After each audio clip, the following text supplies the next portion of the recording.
வீட்டிலே எப்போதும் தீபம் எரிந்து கொண்டே இருக்க வேண்டும். பூஜை அறையிலே தீபமானது எப்போதுமே ஒளிர்விட்டு கொண்டே இருக்க வேண்டும். சிறிய விளக்காக கூட இருக்கலாம். இன்றைக்கு விற்கின்ற விலைவாசியிலே பெரிய விளக்கிலே எண்ணெய் விட்டு அனுதினமும் ஏற்றுவது என்பது முடியாது. 24 மணி நேரமும் எரிய வேண்டும் என்றால் அதற்கு ஒரு சிறிய விளக்கு, அந்த சிறிய விளக்கிலே எண்ணெய் ஊற்றி அவ்வப்போது விளக்கை அணையாமல் பூஜை அறையிலே, அது பூஜை மாடமாக கூட இருக்கலாம், சிறிய விளக்கை ஏற்றிக்கொண்டே இருக்க வேண்டும். இந்த தீப வழிபாடு என்பது நம்முடைய சனாதன இந்து தர்மத்திலே சொல்லப்பட்டிருக்கின்ற அற்புதமான ஒரு வழிபாடு. காரணம், தீபத்திலே எல்லா தெய்வங்களும் அங்கு வந்து அமர்கின்றதாக ஐதீகம். நாம் நல்ல ஒரு தூய்மையான எண்ணத்தோடு விளக்கேற்றும் போது அந்த விளக்கிலே எல்லா தெய்வங்களும் அங்கு பிரசன்னமாகி, குழந்தாய் நீ நன்றாக இருப்பாய் என நம்மை ஆசீர்வதித்து கொண்டே இருப்பார்கள். ஆகவே இப்படிப்பட்ட இந்த தீப வழிபாடு என்பது தொன்று தொட்டு பல காலங்களாக நடைபெற்று வருகின்ற அற்புதமான வழிபாடு. நமக்கு மனதிலே மிகுந்த கவலை இருக்கின்றது என்று வைத்துக்கொள்வோம். யாருக்கும் கவலையே இருக்க வேண்டாம். ஒரு உதாரணத்துக்கு சொல்கின்றேன். மிகுந்த கவலை இருக்கின்றது. ஒரு தீபத்தை ஏற்றி வைத்துவிட்டு அந்த தீப ஒளியை பார்த்து நாம் வாய்விட்டு சொல்ல வேண்டும் என்று கூட அவசியமில்லை.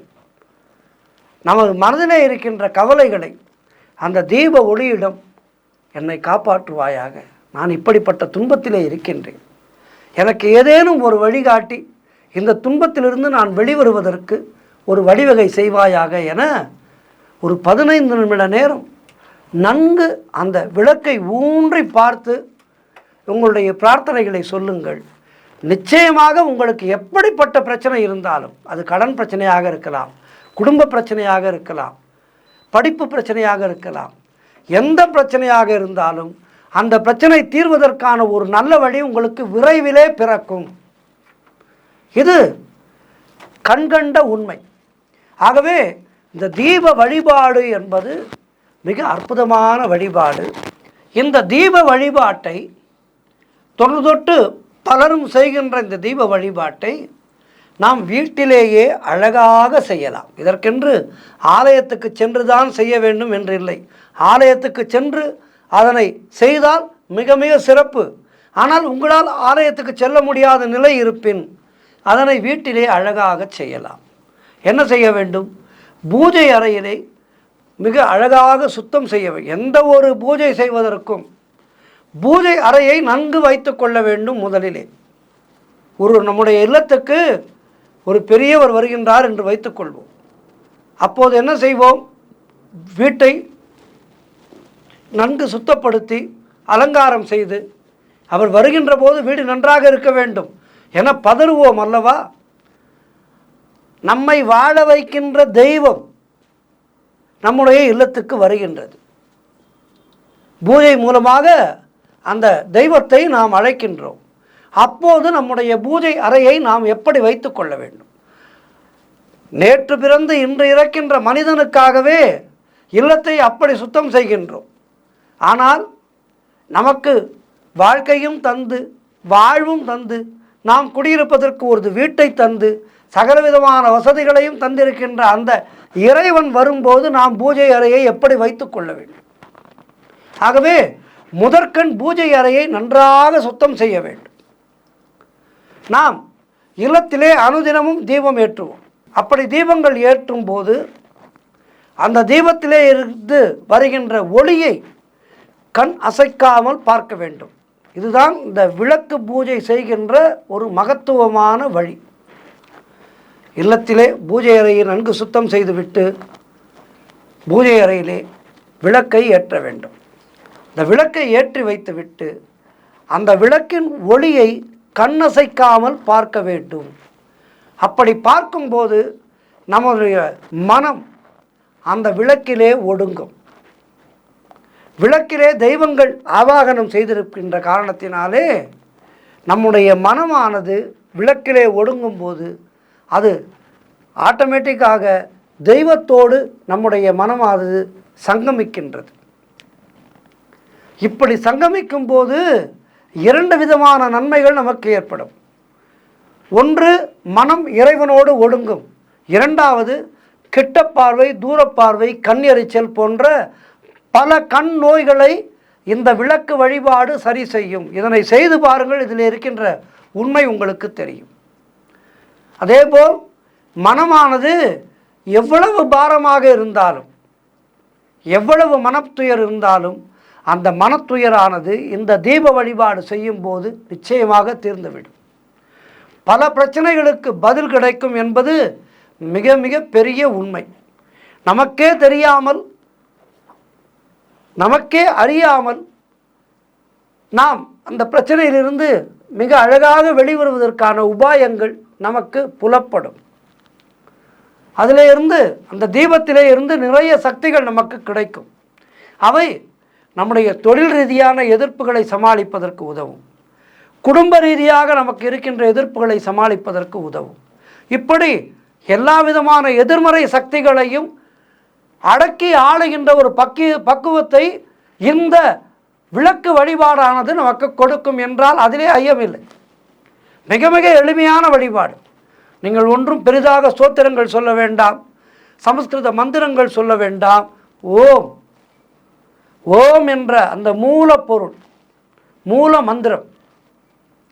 உங்களுக்கு விநாயகப் பெருமான் மேல் ஈடுபாடா? ஓம் விநாயகாய நமக, ஓம் விநாயகாய நமக, ஓம் விநாயகாய நமக, இந்த மந்திரத்தை சொல்லுங்கள். உங்களுக்கு முருகப்பெருமான் மேல் ஈடுபாடா? ஓம் முருகா போற்றி, ஓம் முருகா போற்றி, ஓம் முருகா போற்றி, இதனை சொல்லுங்கள். இப்படி உங்களுக்கு எந்த தெய்வத்தின் பால் அதிக நாட்டமோ அந்த தெய்வத்தின் பெயரை சொல்லுங்கள். மனதுக்குள் சொல்லுங்கள், வாய்விட்டு சொல்லுங்கள், எப்படியும் சொல்லலாம். ஆனால் விளக்கினை பார்த்தவாறு இதனை சொல்ல வேண்டும். இந்த பூஜையை நீங்கள் அனுதினமும் செய்யலாம். இதற்கு இந்த நேரம்தான், இந்த நேரம்தான் என்று கிடையாது. அனுதினமும் காலையிலே ஒரு 5 மணிக்கு எழுந்து கொள்ளுங்கள். இந்த விடியற்காலை 5 மணி என்பது தெய்வங்கள் எல்லாம் நமக்கு ஆசீர்வாதம் செய்கின்ற அற்புதமான நேரம். இந்த 5 மணிக்கு எழுந்து இந்த விளக்கு பூஜையை நாம் செய்ய அனுதினமும் ஒரு 15 நிமிடங்களிலிருந்து 20 நிமிடங்கள் போதும். செய்து வர நிச்சயமாக நம்முடைய துன்பங்கள் எல்லாம் தீரும். முக்கியமாக நம்முடைய மனக்கவலைகள் தூள் தூள் ஆகிவிடும். முடிவு எடுக்கின்ற திறன் நமக்கு ஏற்படும். எந்த ஒரு பெரிய விஷயத்திலேயும் நல்ல ஒரு முடிவை, தீட்சணியமாக எடுக்கின்ற முடிவை இது கொடுக்கும். கண்களுக்கு மிக மிக மிக நல்லது. கண்கள் நல்ல புத்துணர்ச்சி பெறும். கண் டாக்டரை தேடி போக வேண்டிய அவசியம் இருக்காது. அதேபோல் நாள் முழுவதும் நம்மை ஒரு நல்ல தெம்புடன் வைத்திருக்கும் இந்த வழிபாடு. அதேபோல் மனமானது குரங்கு போன்றது, பலவிதமான ஆசைகளை அடக்கியது. அந்த ஆசைகளை எல்லாம் அடக்குவதற்கு ஒரு உபாயத்தை இந்த விளக்கு பூஜையானது நம்முடைய மனதுக்கு கொடுக்கும். ஆசைகளை அடக்க துவங்குவோம். ஆசைகளை அடக்கிவிட்டாலே நாம் புதிய மனிதனாக ஆகிவிடுகின்றோம். ஆகவே அனுதினமும் இந்த பூஜையை செய்ய, இன்று புதிதாய் பிறந்தோம் என ஒரு புத்துணர்ச்சியோடு இருப்போம். ஒரு புதிய மனிதராக உருவெடுப்போம். ஒற்றை தலையில் இருப்பவர்களுக்கு இந்த பூஜையானது மிக சாலச் சிறந்த ஒரு அற்புதமான மருந்து. ஒற்றை தலைவலி நீங்கும், நிச்சயமாக சரியாகும்.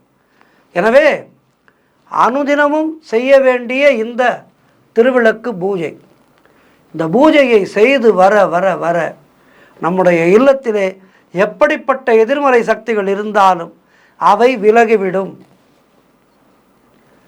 நம்முடைய தொழில் ரீதியான எதிரிகள் அடங்கி விடுவார்கள். இப்படி எல்லா விதமான பலன்களையும் நமக்கு அளிக்கின்ற ஒரு அற்புதமான பூஜை இந்த பூஜை, திருவிளக்கு பூஜை. இந்த திருவிளக்கு பூஜையை செய்யுங்கள், நல்ல பலன்களை பெறலாம். உங்களுடைய இல்லமானது சந்தோஷமாக இருக்கும். எதிர்மறை சக்திகள் அண்டாது. ஆக இந்த பூஜையை செய்து நலம் பெறுவோம், வளம் பெறுவோம், சுகமாக வாழ்வோம். இருக்கின்ற வரையில் சுகமாக வாழ வேண்டும். அந்த சுகத்தை இந்த பூஜையானது தரும். ஓம் மகாலட்சுமியை நமக. நன்றி, வணக்கம்.